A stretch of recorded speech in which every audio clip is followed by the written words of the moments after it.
And I'm your host, Mark Evans. And today I'm here with Mr. Brian Esposito. Now, Brian has his hands in a ton of different companies. He's advised, worked with, or he's even started a lot of all three in such diverse industries as casino gaming, health, beauty, cryptocurrencies, and even offshore sea exploration. Seriously, just looking at his LinkedIn profile, I counted over 49 different companies that he's involved with. And I think one of his side gigs that he didn't list was having the Dos Equis man, the most interesting man in the world, to call him for advice. So I'm really excited to be talking with Brian today. Brian, welcome to the show. Hey, Mark. Thanks. Great being here, and thank you for having me. Oh, my pleasure. My pleasure. And just so you know, he calls me Trace Equis, so that's where we're at. That one extra level. I love it. This is going to be a great interview. How about, Brian, you give the listeners a little bit of context? Man, what is it all that you do? How would you define yourself if you can? And how did you start getting into the entrepreneurship sales game? Yeah, absolutely. So I'll sum it up as quick as I can. Over the last 20 years, I've built what is now a holding company wholly owned by myself, where there's actually 61 entities in it as of the end of last month. There's 3 acquisitions underway, and then over 150 joint ventures around the world.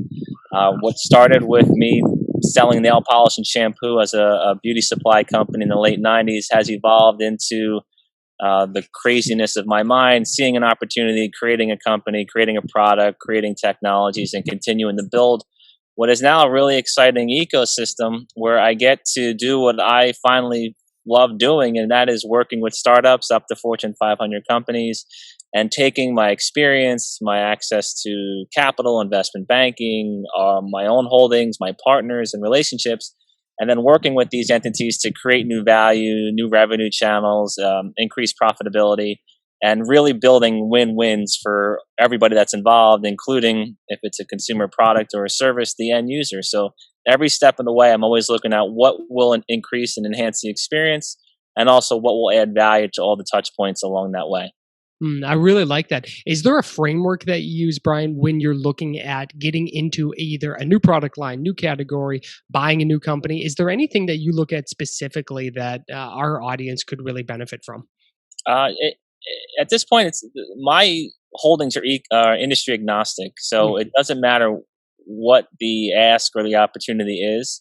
The way I've always operated, I don't care if it's a giant problem that I have to fix, because those are usually the diamonds in the rough, where there's a company or a product or a team that have incredible talent or a solution or even dormant assets that they don't know where to go or where to apply it. That's where I really love to come in and create value and unlock the potential, because I've had to do that for myself.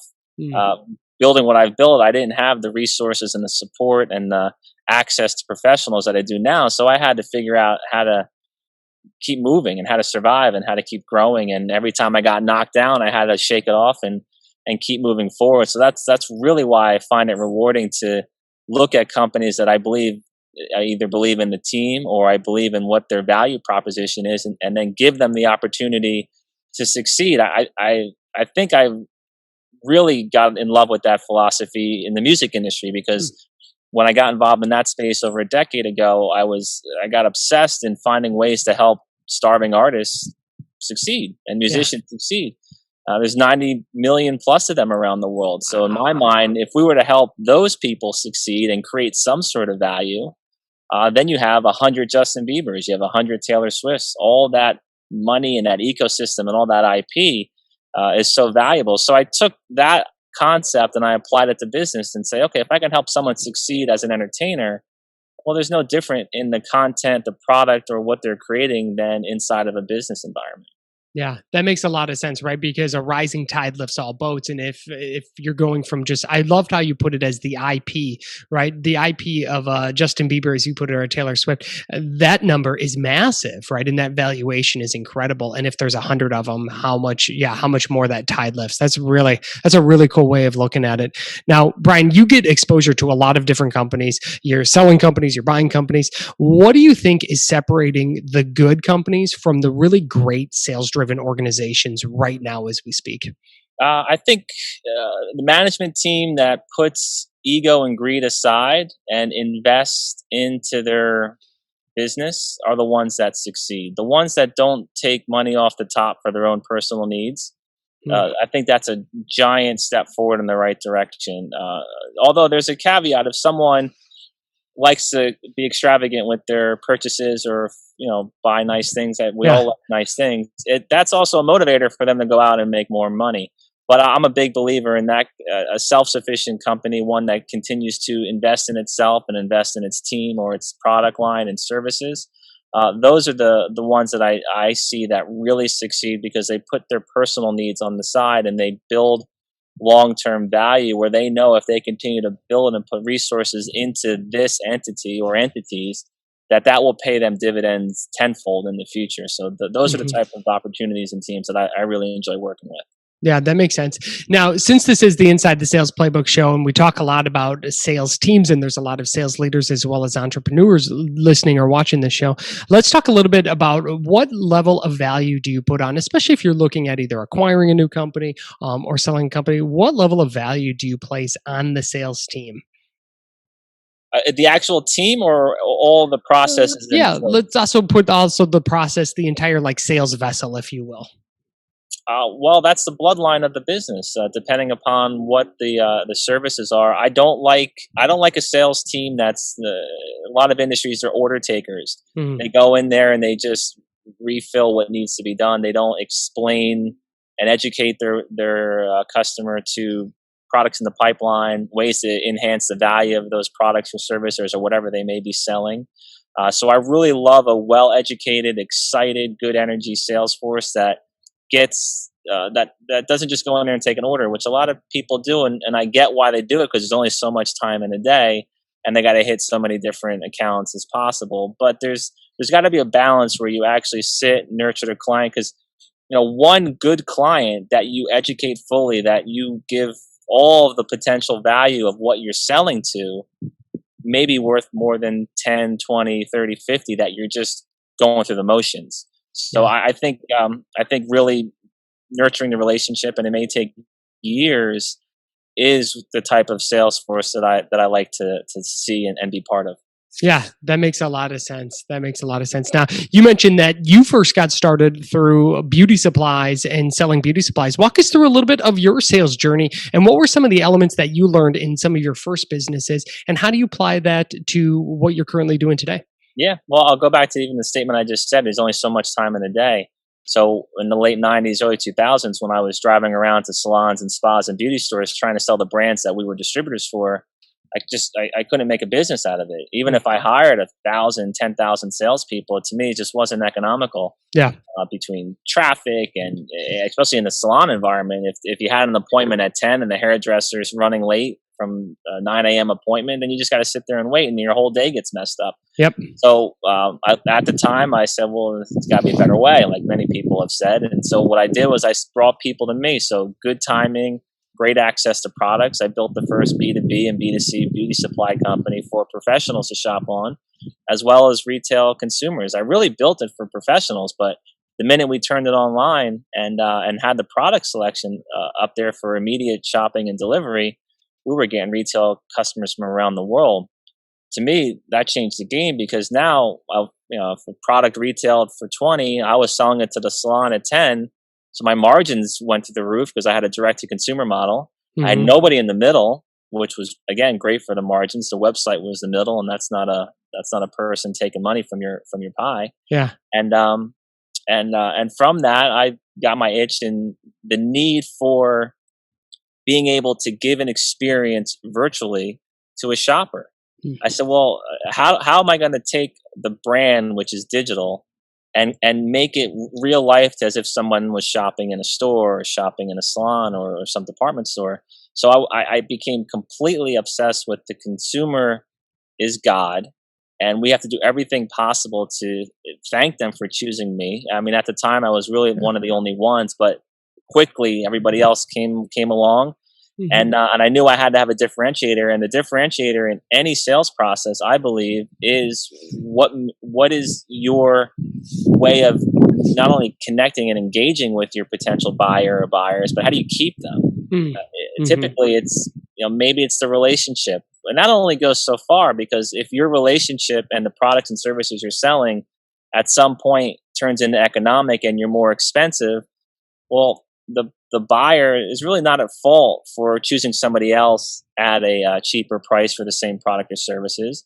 And what ultimately happens, unfortunately, is a good friendship and a good bond disappears, and it's all Yeah. based on price. You got to take all these factors in, and you have to not let anything uh, affect your personality and your drive in continuing to grow. You're going to win customers, you're going to lose customers. It's a constant battle. But at the end of the year, if you gain one more than you lost in total, in my mind, you're doing good. I've built everything I ever have and everything I ever lost, which is quite a lot, one customer at a time. Hmm. Yeah, I really like that. It's all about like just that net one. I think even when you break it down into that, hey, all you have to do is just add one more. That really personalizes it. Instead of everybody wants to talk about how do we get, 10 times results? How do we, multiply growth? Well, really, if you look at it from a not a B2B necessarily situation, but just a person to person, right? How can you convince one more person to buy your product versus then you don't have to worry about the entire market? Yeah. Yeah, I like that. The other thing I would add to that is, a lot of people, especially early on in their career, they may get lucky with a product that's in more demand than they deserve. Hmm. So they have people coming to them, and they're just again taking orders. And a lot of those products are fads or trends.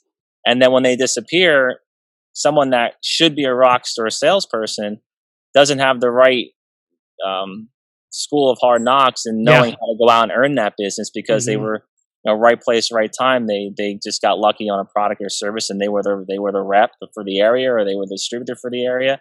But if you don't have the right suite of tools to understand, all right, well, that short-lived home run is gone. Now what do they do? And I've seen a lot of great number of salespeople all of a sudden look lost and not know what to do Mhm. because they have to actually go out and work. They actually have to go and sell, right? Yeah. And that's not always easy to do.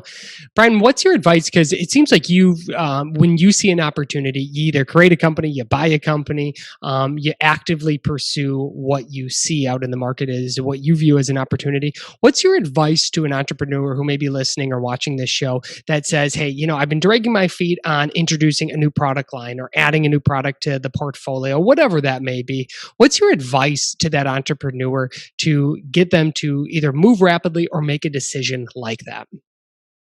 You don't let anything. Well, a lot of salespeople are wired where they don't.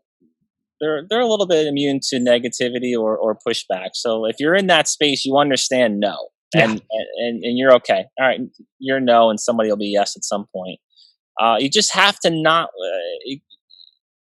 You don't know what day is going to be your breakout day. Hmm. You don't know what person you're going to meet that could make that breakout day. So you can't bring the garbage into a new day. You can't bring that, Igor from Yeah. Winnie the Pooh. You cannot just be down because you may miss the golden opportunity. And as cliche as that sounds, that's the reality. And my journey has been ridiculously highs and the ridiculous worst lows. I've seen the devil, and I know life inside and out at this point, and nothing would shock me. But Hmm. I do know no matter what happened to me the day prior, and it could have been the worst possible day of my life. The next day, I got up and went at it. Not a fake smile, like I'm really genuinely going to go through the day. I'm going to get through it to the best of my ability, and I'm going to give it everything I got. And because of that, when I've had so many setbacks and the rug ripped from under me, and if I didn't have that mentality and that tough skin, I could never have rebuilt when everything was gone or when I had a major problem. You can't do it with a negative mindset, and you can't do it dragging yesterday's problems into a new day. It's you just become on a very horrible hamster wheel that you do not want to be on. Yeah, despite earning what sounds like a PhD and master's level from the School of Hard Knocks in enthusiasm and stick to itiveness and getting back at it, what are some other elements that you include either in your day or in your routine that helps bring you to this level of optimism and enthusiasm? Because I'm sure there's a lot of salespeople watching this right now saying, like, I just lost my deal. COVID's really impacted our sales team, and I don't know if I'm going to make number for this final quarter of the year. What's your advice, or what are some strategies that you use that someone could implement in their own routine? Absolutely. Well, losing a deal may be the best thing that ever happened to you.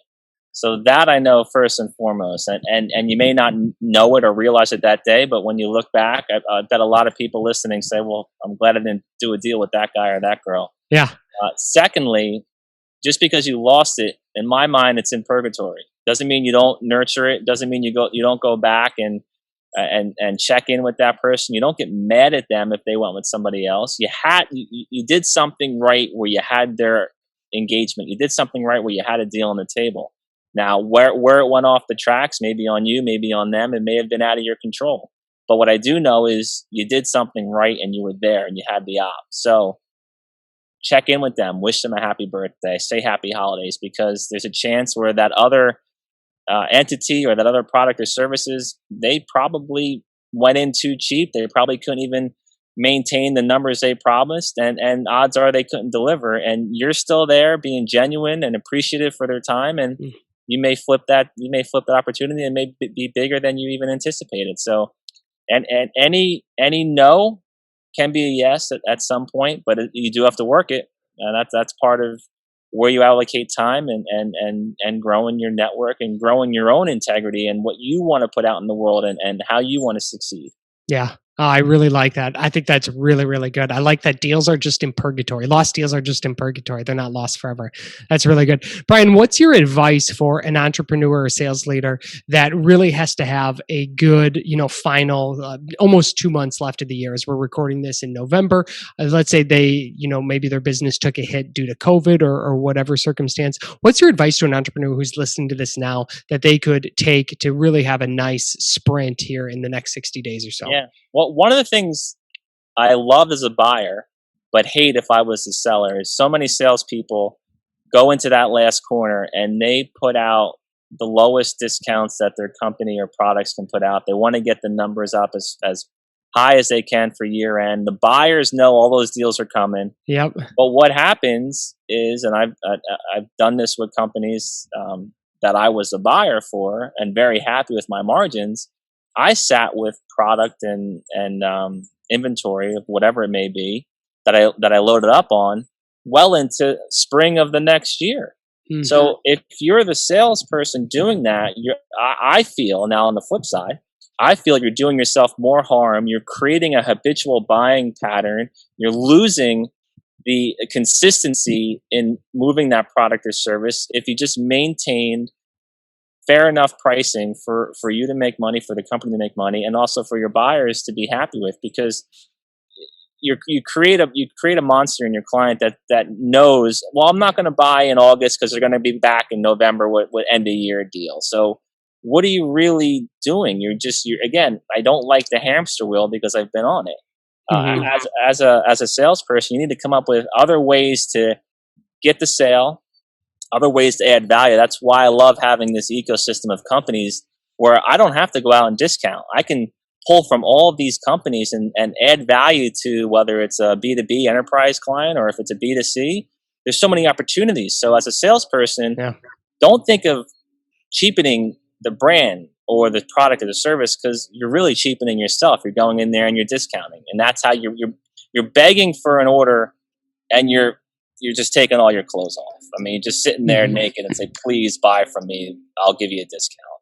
Yeah. But what you can do is get scrappy and creative, and maybe even with your clients, start to work with your clients and your buyers and treat them as a group.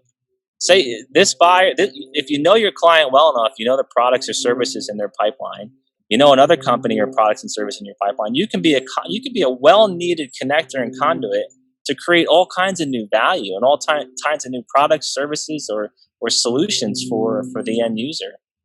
So I think salespeople should get scrappy. They hold a lot of knowledge, and they hold a lot of knowing what the future is going to be for the companies that they work for, and also for the clients that they service. And if they were to take that knowledge and apply it in a different way, other than just point blank, black and white selling, I think these people are a tremendous force that can create some exceptional opportunities.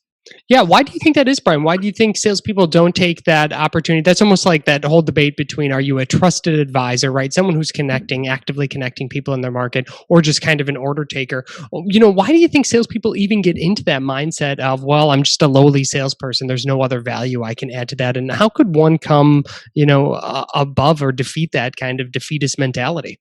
I think it's not everybody, so I don't want everybody to think I'm generalizing, but I think a lot of it is pride and control. They want to control the relationship one way, and they're afraid, maybe through experience, maybe they're afraid of, well, if I put these two people together, they may take me out of the equation. And that's why it takes experience, knowing how to articulate, hey, I'm involved, I'm putting this together, or my company's involved. We want to strategize on this new offering. And the only reason that that offering is even a reality is because that salesperson knew this company was doing that, that company was doing this, and he or she brought that together. So again, it's experience, and it's knowing how to sit at a table and bring people together, make a deal happen, and to ensure that you're part of the deal at some outcome, because you got to make money, you got to pay your bills. Yep. So I think it's fear driven, and I think a lot of salespeople have pride and ego that they don't want to go and try a different tactic. A lot of people stick with the devil they know, and I get it. I do it myself, but I think I really think there's just a giant force of knowledge that salespeople have that they should be utilizing more effectively. Yeah, I really, really like that. I think that's really good advice. And that's something you have to work up towards too. As you mentioned, right? You have to have some moxie when it comes to creating these deals and putting these pieces together, but it certainly is obtainable. And you can progress into that level of advisor and industry connector that I think so many people want to be. Well, Brian, I think this is a great part. Let's close with the final 5 here. So Brian, these are going to be 5 rapid fire questions that I'll ask you answer. You ready for them? Yeah, hit me. He's ready. All right. What's your favorite sales related movie? Tin Men. Ah, that's a good one. Very good one. Favorite sales book? Who Moved My Cheese? Ooh, Is that a sales book? Yeah, let's go with it. Yeah. It's all about persuasion, right? All right. What do you know now that you wish you would have known when you first got into business and sales? Own a piece of every deal I put together. That's awesome. Best purchase of 2020 under $100. Man, rapid fire. I don't think I bought anything this year. You're like the only person. I got a Talk Pro. I got a cool microphone because I do a lot of these awesome interviews. So cool, like old school radio station mic. That's awesome. Favorite social media follow, can be business or personal. Kim Perrell. I love her. She was the CEO of Amobi, rock star. Her content and what she puts out, especially on LinkedIn, is just stellar, and she's a tremendous person. Oh, that's awesome. I'll have to link to her. Brian, if our listeners want to connect with you, where's the best spot to do so? I get back to everybody, as you know, Mark. Yep. I live and breathe on LinkedIn and Twitter. I don't use Facebook, Instagram, or TikTok Triller, or the next mega sensational platform. You'll be inventing the next sensational platform, or have a piece of the deal on the next platform. Yeah, on that point, Stephen Foster created this platform called One Golden Nugget. It's absolutely tremendous. I got invited to be a member on that, and what it is, it's taken LinkedIn, but it's taken the nitty gritty of people like me that've been through hell and throwing out one golden nugget. So that is another place I just put up my profile, and then your listeners can connect with me on One Golden Nugget as well. Okay, I'll include the link to that. Yeah, I was looking around at that. That looks like a really cool platform. Brian, this has been an awesome interview. Really appreciate your time. Ladies and gentlemen, that's Brian Esposito with Esposito Intellectual Enterprises. Brian, thank you so much for taking us inside your sales playbook. Thank you, sir. Appreciate the time. Keep rocking it.